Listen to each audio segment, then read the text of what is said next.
This is your land. Where are your stories? And what are your whispers? These profoundly simple but authentically gravid words are a title of his first book. Professor J. Edwards Chamberlain is a professor of English and comparative literature. He's Professor Emeritus because in that book, he's trying to find the middle ground. You see, if we don't tell our stories, it is possible that somebody might tell it in a manner that we may not like. Because if we don't think for ourselves, we are placing our future in the hands of others. It is up to us to create our own new world. My grandmother reminds me that until and unless lions have their own storytellers, stories about hunting will always glorify the hunter. Put differently, history is up to the temporary occupants of the corridors of power. History is always written by the victors, not the vanquished. So what then, in a conversation around the environment, about society and governance, is going to be our stories?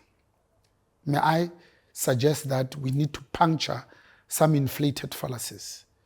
And we need to be the ones that set the record straight. Surely the story about Africa can't be that of a dark continent, of internecine strife, of coups d'etats, of droughts and famine. The story of South Africa should not be another failed African country. Because we know that South Africa is not a poor country, Africa is not a poor continent, for the simple reason that South Africa is a middle-income country. Edward Kieswetter collects, over the last 15 years, on average, 1.4 trillion South African rands. In the last 3 years, he has banked 2 trillion South African rands. 2023, after paying back refunds and to companies and to individuals, he still banked 1.687 trillion South African rands. So to be fair, I won't even divide 2 trillion, but I'll go back 10 years and take the average of 1.4 trillion and divide it by 65 million South Africans. When you do that, there's absolutely no reason why anybody should go to bed hungry. Africa itself, it's not a poor continent, just poorly managed. I'm choosing my words very carefully because it's not even poorly led. You and I know that there's a huge difference between management, which is getting things done through others, and leadership being genuinely obsessed with the development of others. So today I'm talking to leaders because leadership, it's about not just being genuinely obsessed with the development of others, it's about having a full appreciation that leadership, it's a privilege to lead others, not an opportunity for self-enrichment, especially when we are writing the story for Africa. Because this continent is 1.5 billion people, the same as China and India. In China, it's one governance. In India, it's one governance. Here in Africa, it's 55 countries, if I include Western Sahara, that speak 3,000 languages, with a continental GDP of $4.63 trillion US dollars. The biggest economy is South Africa at $400 billion US dollars. It was the same in 2016, which means in real terms, as a people with great natural endowments, we have actually gone backwards. When you measure the discretionary purchasing power and disposable income, it buys us less today compared to the same period in 2016. But also, when we write our story, we need to be aware that we need to learn from what has happened in the rest of the continent. Who is going to tell the story of 1957 Kwame Nkrumah's Ghana, when the CIA organized, when he left the country, a coup against him. And when he came back, hoping that his people, that he had demonstrated that he loves, that at least they will rebel against his removal. But they were the ones that were dancing on the streets saying, you wanted us to have land to build up our own cattle so that we have calves, so that we can have milk forever. The Americans are giving us milk now.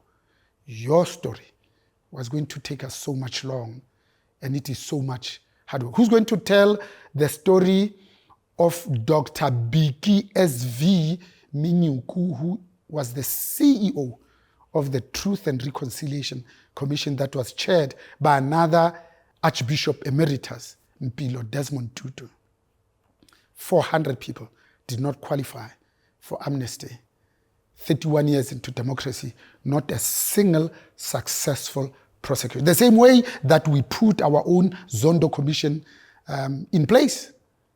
That cost us R1 billion, 4 years. The first report, 467 pages. It calls by name 97 ANC members. Up until today, not a single successful prosecution. Now we've put together another commission of inquiry called the Madlanga Commission, based on not just wild allegations, but mostly with proof by General Mkhwanazi about the fact that state capture is still going on, but bribery, stealing, and cheating is still going on. But more frighteningly, that we're actually a gangland, warlords, drug lords, and the top 5. What are we supposed to be excited about? That, oh no, now for the first time in 31 years, we are going to miraculously act on it? But if we had learned from the rest of the continent, we'd have had at least 3 lessons. That number 1, we need to dismantle the system that has made it impossible for Africans to pull themselves up by their own bootstraps. Because when Great Britain handed over this country to white male Afrikaners, they were very clear about 3 things. Number 1, they wanted a crucible of cheap labor forever. We haven't changed that. Number 2, they said, no, they can risk it all and go to the belly of the earth, the deepest mine in the world. We used to call it Western Deep Level. Now it's called Mponing, 11 kilometers underneath. We'll have the first right of refusal. The one that really excites me is the fact that, oh, they can scratch around and find a few diamonds, just like Botswana does. But we will determine the price, hence the creation of the London Sales Organization. We have lots of lessons to learn from Africa, the rest of the continent, because we can't be the first country to be free from colonialism, and yet we have not substantially increased the education level of our own people. I mean, since when is 30% an acceptable pass mark? Number 2, we haven't changed the ownership of the economy of this country by at least 2 digits by the indigenous African people. But the one that will make us the laughingstock of other African countries, if not already of the rest of the world, is that we'll be the first country to be free from colonialism. In just 30 years, we voluntarily hand over power to our colonizers, oppressors, and racists. You see, contrition is an ongoing process. You have to continue asking for forgiveness and be eternally grateful for the mercies shown. The essence of truth is to let suffering speak. The other lesson that I think we really need to learn from the rest of the continent, again, in another triumvirate. Number 1 is that the Uhuru presidents that stay in power for 40, 50 years, like Kwame Nkrumah. Now we have Mitaruku, 80 plus, just one re-election. We have another 92-year-old in the Central African Republic who still wants to stand for re-election. That these Uhuru presidents that stay in power for 50 or more years are not good for Africans. Number 2, that even the good guys left on their own eventually become the bad guys. Lastly, that we need a viable, vibrant democracy just to keep the good guys in check. So when you come back home here, if you begin with the end in mind, the story that we want the rest of the world to remember about us because we penned it ourselves, surely must be the story that says we have mastered our own good governance, cooperative governance, defined as a separation of ownership from control. That in choosing our leaders, we were very intentional, deliberate, purposeful, and very conscious. That we demanded from them, number one, that all of us together, we need to root out and defeat state capture. Because it doesn't matter what we do. It's like filling a leaking bucket.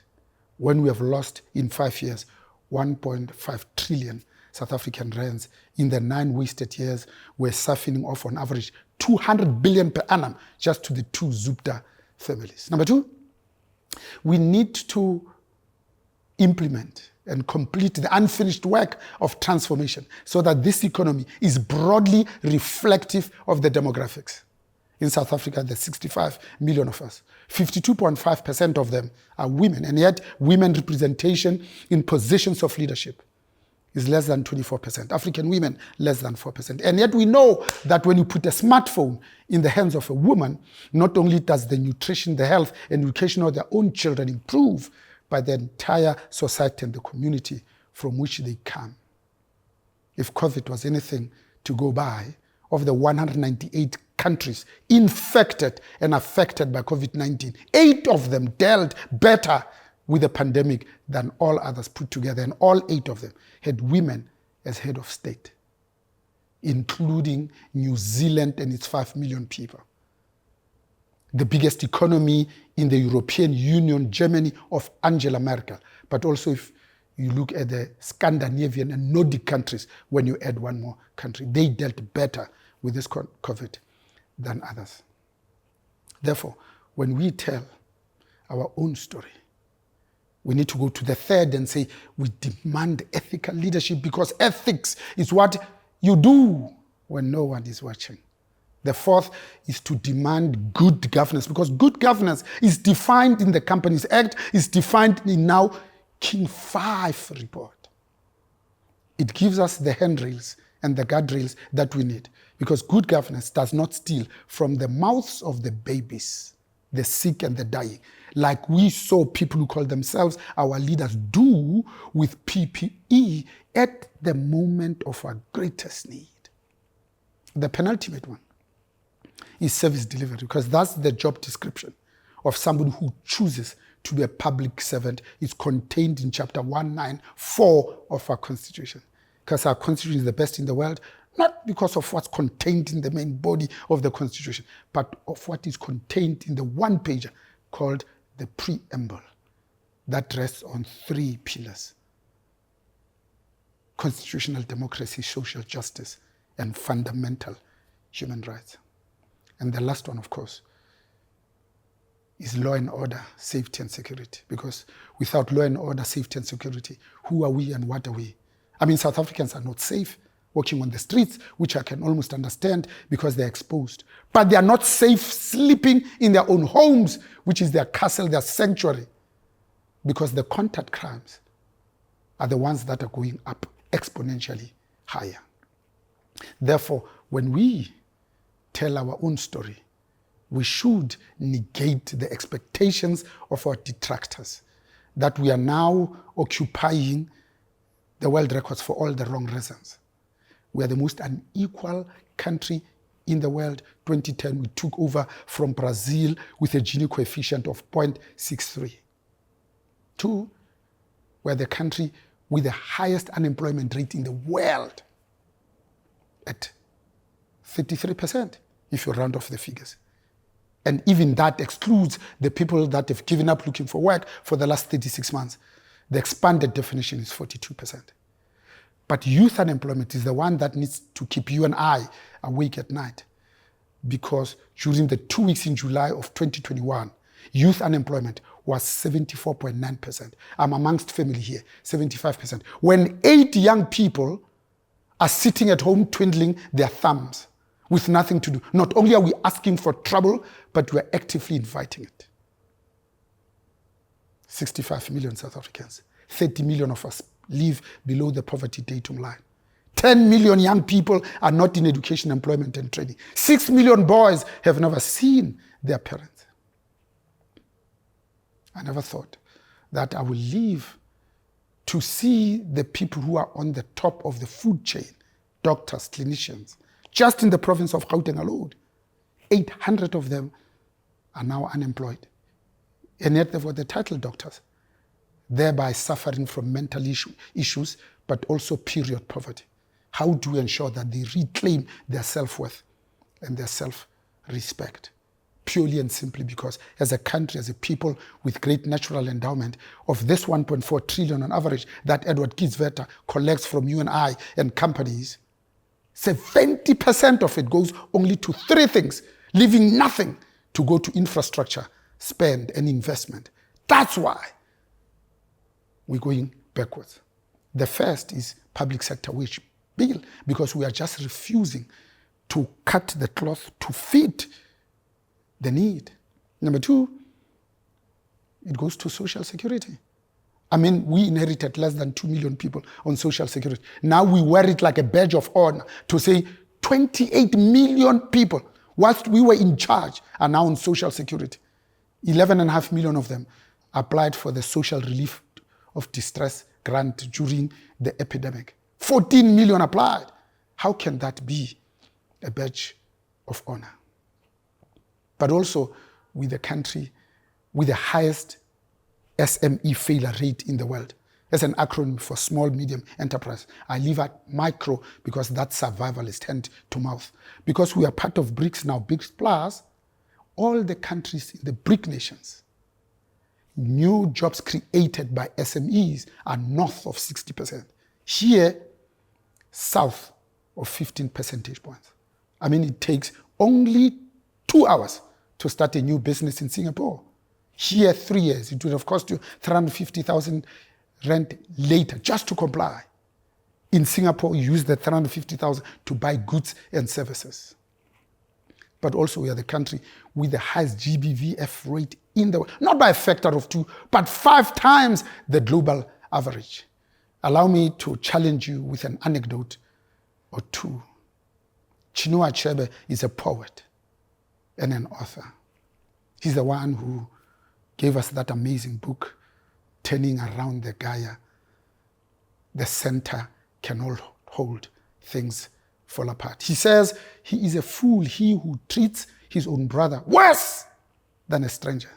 He goes on to say when 2 brothers fight to the death, a stranger will inherit your father's estate. He says when a brother has made a mistake, they need to be saved, not blamed. That anger with your own brother must only be skin deep, never bone deep. This point is accentuated by the first African National Congress president to be the Nobel Peace Prize laureate, Chief Albert Luthuli, when he says, you don't want even your worst enemy, at the weakest, to exclude you as a solution. It is Bantu Steve Biko who reminded us that black man, you are on your own. That if we don't handle our freedom very well, the colonizers will come back as investors. They'll give themselves sexy names like the market. Now, 31 years into democracy, the words of Whitley Phipps, at the time that we thought it wasn't going to happen, ascends a stage that looks pretty much like this one and reminds us that it was the rule of law that slaves could not play the white keys of the piano. That all the Negro spirituals were composed using only the black keys. Went on to render that amazing classic, The Amazing Grace, composed with only 5 keys. You and I today have much more than just 5 black keys. We've got systems and processes. We even have leaders that look like us. Surely, we can do much more than to condemn our own children into a self-perpetuating vicious cycle of abject poverty. You see, Harriet Tubman is a slave abolitionist. She reminds us that I have freed 1,000 slaves.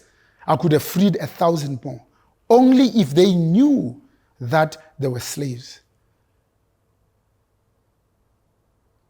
Let me leave you with a throwaway comment that simply says, you see, pain inflicted by our own on our very own cuts deeper. So if this is your land, where are your stories?